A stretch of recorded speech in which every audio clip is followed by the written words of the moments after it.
नमस्कार, स्वागत है आप सभी का लोकल 7 न्यूज में। मैं हूं आपके साथ समृद्धि यादव और आप देख रहे हैं क्राइम अलर्ट, जहां हम आपको क्राइम से जुड़ी सनसनीखेज वारदातों से रूबरू करवाते हैं। तो चलिए रुक करते हैं आज की खबरों की ओर। पहली खबर रायबरेली से है, जहां रायबरेली में दिल दहला देने वाली खबर सामने आई है। एक महिला ने ट्रेन के आगे कूदकर अपनी जान दे दी। बताया जा रहा है कि महिला अपने मायके हुई थी और पति से विवाद के बाद उसने ये आत्मघाती का कदम उठाया। इस घटना के बाद उसके 3 मासूम बच्चे के सिर से मां का साया उठ गया है। फिलहाल रेलवे ट्रैक पर शव मिलने से इलाके में हड़कंप मच गया है।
अमेठी के गौरीगंज में हुए मानसिंहपुरवा हत्याकांड ने तूल पकड़ लिया है। जो आपको बता दें, 36 घंटे बीत जाने के बाद भी मृतक का अंतिम संस्कार नहीं हो सका। वहीं मृतक की पत्नी दिल्ली से गांव पहुंची और उसने प्रशासन से सख्त कार्रवाई की मांग उठाई। फिलहाल पत्नी का आरोप है कि परिवार के ही लोगों ने इस वारदात को अंजाम दिया, क्योंकि वो उनके लव मैरिज से खुश नहीं थे। उसने ये भी कहा कि आरोपियों ने उसके भाई को धमकी दी थी और अगर वो वहां मौके पर होती तो उसकी भी हत्या कर दी जाती।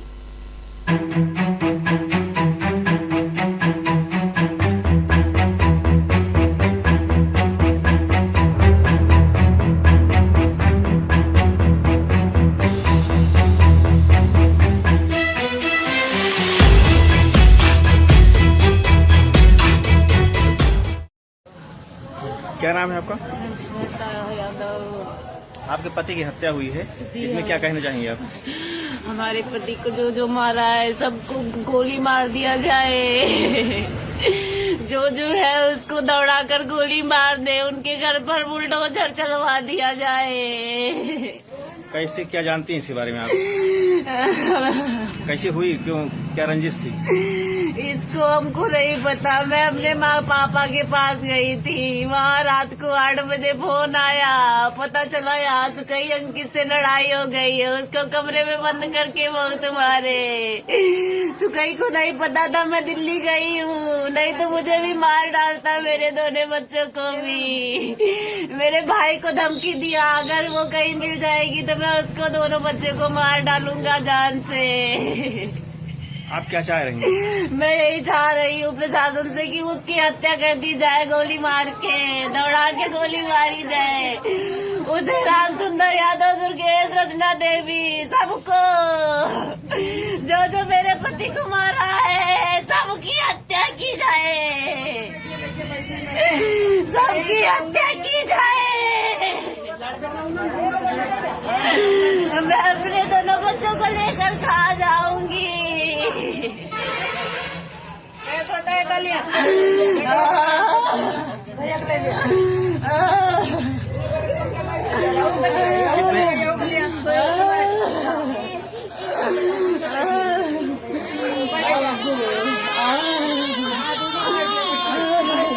कितने देर पहले आपकी शादी हुई थी? मैं रात को 2 बजे आई थी जनसाधारण ट्रेन से। आपको जानकारी कैसे हुई वहाँ? यहाँ से फोन गया था, किसी ने फोन किया था माँ के फोन पर कि यहाँ पे सुकई से उस अंकित से लड़ाई हो गई है। हमें ये नहीं पता था कि जान से मार दिया।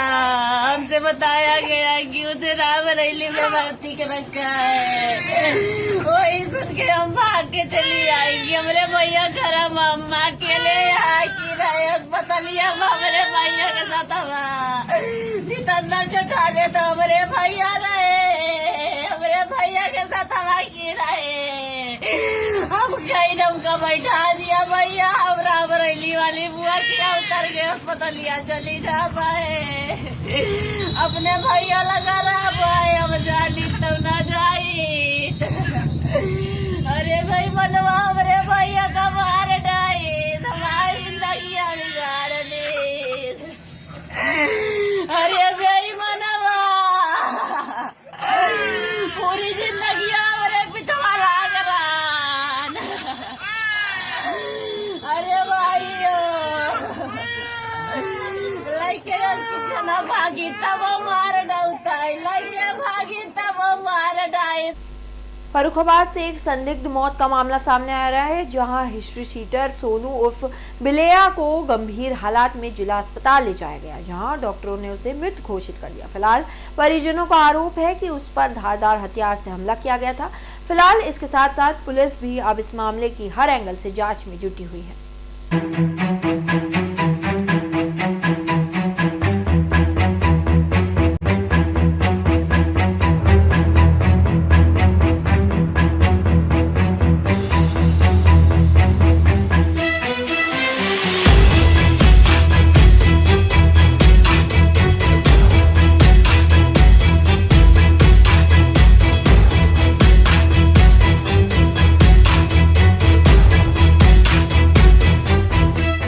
नाम भी है आपका? शिवम नाम है।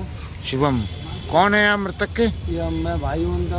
अच्छा, क्या घटना हुई, क्या मामला है? घटना ये है कि 26 तारीख से, ये 26 और उससे पहले बहुत तारीख से परेशान चल रहे थे ये, और पुलिस इनके पीछे फालतू में झूठे मुकदमे फंसाने के लिए जो दरोगा हैं अवधेश कुमार, वो परेशान कर रहे हैं इनको। तो ये मतलब बहुत दिन से उनसे छिपे छिपे फिर रहे हैं। अब ये मानने को तैयार नहीं दरोगा जी, विवेचना अगर है तो विवेचना सब बता दे रहे हैं, तब भी मान्य नहीं। और घर थाने आओ, इनके साथ ऐसी घटनाएं बहुत हो चुकी हैं। जो क्या विवाद था, क्या मामला था? थाना कोई भी किसी का मुकदमा हो, ये उनमें सम्मिलित कर लेते हैं उनको ये, और वहाँ बुला रहे हैं। उनके साथ ऐसी बहुत घटनाएं हो चुकी हैं कि ये जाते हैं जब थाने अपनी सफाई देने के लिए, तो उनको बैठा के किसी न किसी मुकदमे में उनका नाम लिख लिया जाता था और उनको जेल भेज दिया जाता था। बट अभी ये हुआ कि इनको अभी हम लोगों को जो सूचना मिली 2 तारीख को रात में 10-11 के बीच में कि ये घायल पड़े हुए हैं। तो वहाँ तो जब हम लोग परिवार के साथ अपने पहुँचे तो देखा कि ये बिल्कुल बेहोश। कहाँ पे घायल अवस्था में मिले आपको? ये कहाँ पे मिले थे घायल अवस्था में? ये मसीनी चौराहे की तरफ, और ये सेंटर जेल या मांझी की तरफ से आते हुए बताई जा रहे हैं कि वहाँ से आए थे ये, और इनके पीछे भी कुछ लोग लगे हुए थे। तो हम लोग जब यहाँ आए तो हमने देखा कि लोहिया में ये हमको मिले, तो इनका उपचार चल रहा था। पता चला कि यहाँ पुलिस खूब इनको पकड़ने के लिए आ रही है, तो हम लोग वहाँ से फिर इनको अपने घर पे ले गए। पुलिस के भय से पुलिस घर पे भी पहुँची। उसके बाद हम लोगों ने फिर उन्हें घर पे रखा, गेट नहीं खोले। और 26 तारीख के दरोगा जी हैं, बहुत परेशान कर रहे थे क्योंकि रुपए की मांग कर रहे थे। 4 तारीख को हमारे पिताजी की मृत्यु हो गई थी, 4 जुलाई को, जिससे हमारे लोगों के पास भाई धन नहीं है जो हम दे पाएँ, और ये हम लोगों से मांग कर रहे थे, तो इसीलिए हम लोग ना दे पाने का ये मानसिक रूप से बहुत परेशान थे। और लगता है कि लोगों ने घेर के मारा पीटा है। अब क्या मांग है आपकी? मांग है इनका उचित कार्रवाई हो, जो दोषी हैं उनको दंड मिले भाई। और क्या? मृत्यु कहाँ पे हुई है इनकी? मृत्यु अभी यहाँ लेके आए लोहिया में, यही पर है। अच्छा, कितने बजे करीब लेके आए थे? ये हम लेके आए थे 3:30 बजे तरफ, 3-3:30-4 बजे तरफ रात को। ये घर से यहाँ लेके आए। पहले अभी यहीं थे, 2 तारीख को हम यहीं लेके आए थे। 1-2 बजे तक छुट्टी करवा ले गए यहाँ से। ठीक। हिमाचल प्रदेश में नशा तस्करी के खिलाफ बड़ी कार्रवाई हुई है। जो आपको बता दें, शिमला पुलिस ने शोधी बॉर्डर पर 1.25 किलो हाई ग्रेड हेरोइन बरामद की है। इसके साथ साथ अंतर्राष्ट्रीय बाजार में इसकी कीमत करीब 6 करोड़ रुपए बताई जा रही है। फिलहाल इससे प्रदेश में इतिहास में अब तक की सबसे बड़ी खेप माना जा रहा है। इसके साथ साथ पुलिस ने मौके पर तस्कर को गिरफ्तार किया है और अंतर्राज्यीय नेटवर्क की जाँच शुरू कर दी है। शिमला पुलिस द्वारा नशा तस्करी के विरुद्ध एक समग्र और व्यापक अभियान चलाया जा रहा है, जिसके अंतर्गत पुलिस को एक बड़ी और ऐतिहासिक सफलता प्राप्त हुई है। शिमला पुलिस द्वारा वर्ष 2026 की अब तक की सबसे बड़ी चिट्टे की खेप बरामद की गई है।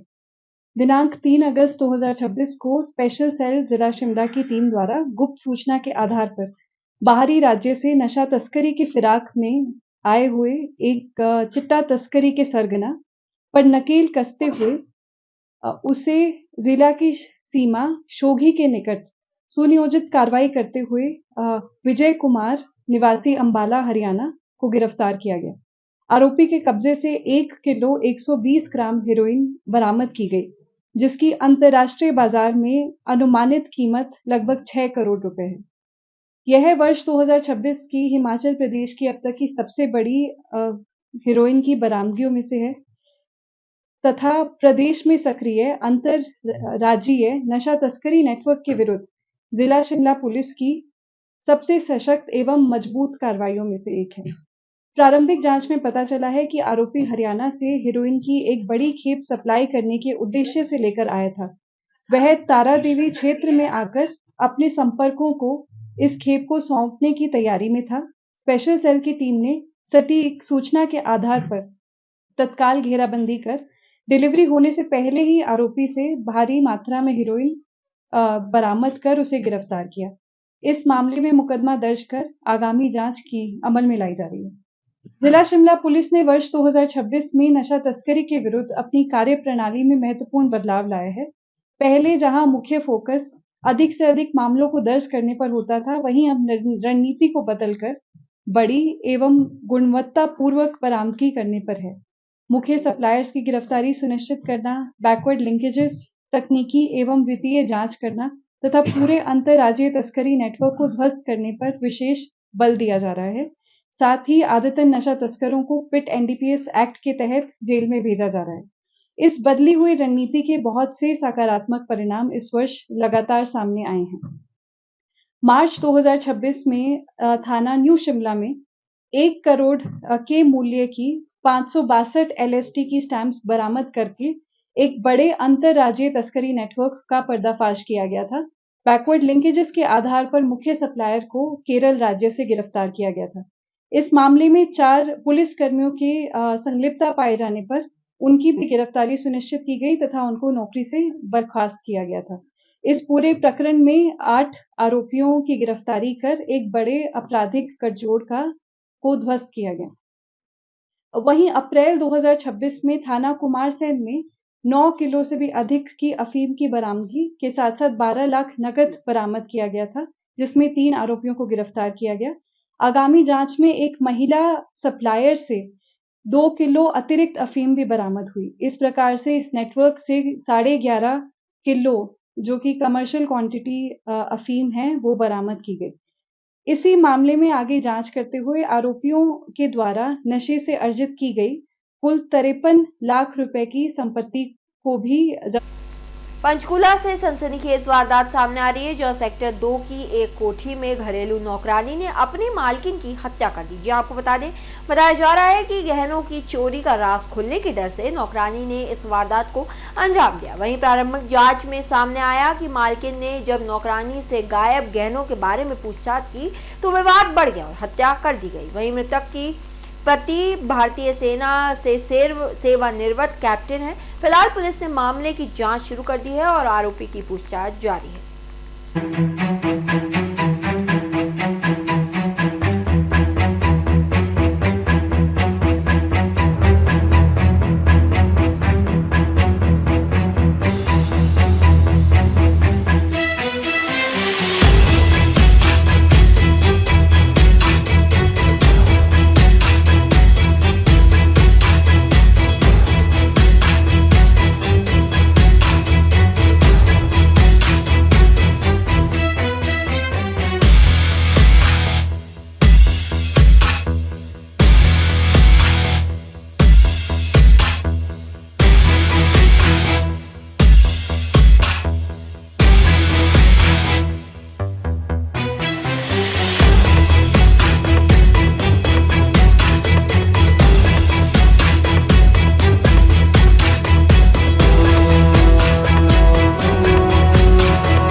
बुलेटिन के लिए इतना ही। ऐसी और खबरें और अपडेट्स के लिए देखते रहिए लोकल 7 न्यूज़।